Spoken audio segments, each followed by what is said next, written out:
it up. Let's grab the face shields. Here we go. 3, 2, 1, action.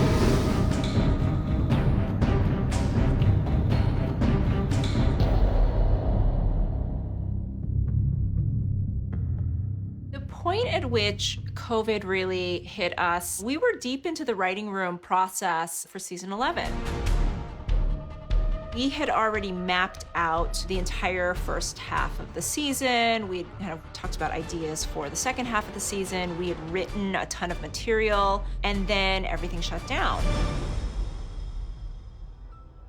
AMC Studio asked, like, hey, can we pivot to doing these additional episodes for season 10 that pick up off of that story, but will lead us into the next story that you want to tell? The writers put 6 really smart episodes in front of us that used different cast in different episodes, which gave us the ability to align those episodes with 2 directors and shooting them in a sequence that kept one unit away from the other unit so that we could all be together at the studio, but not with each other for safety reasons. There was kind of a natural story break between the end of season 10 and where we were going to pick up season 11. It's not really a season 10 and it's not really a season 11. They literally are designed to fit in between the 2 seasons. So these are kind of like their own little in-betweequels.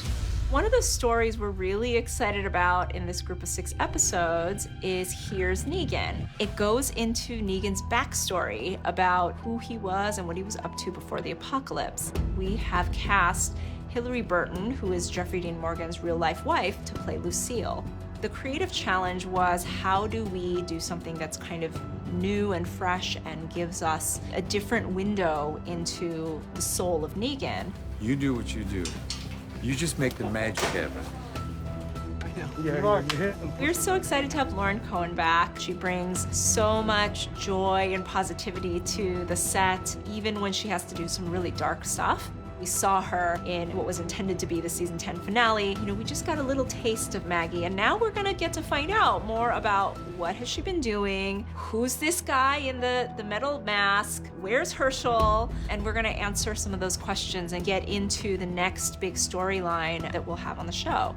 That's cool. It's never gonna work. One of the other stories we get to tell in this group of 6 episodes is Daryl. We know that Daryl showed up with this dog. The dog checks the traps. Lets me know if I have a walk upon. We are going to tell the story of how he met the dog, how he met the person that the dog was connected to, and that intercuts with a present-day story about Daryl and Carol. They're gonna get their own spin-off, but what's the road that they have to take to get to that point? Everyone's jobs in front and behind the camera is antithetical now to what it means to be safe.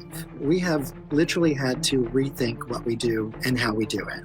It's unfortunate that we're all living under these circumstances that we have to do this, but there's elements to the adjustments we've made that I think are smart and are beneficial to our industry overall. Creative people are creative. If there's any superpower that we have as people that are making television or movies, is that we're supposed to think of out-of-the-box ways to do things. And so I think you've really seen people stepping up to figure out how to make these processes possible at a really, really difficult time for everyone.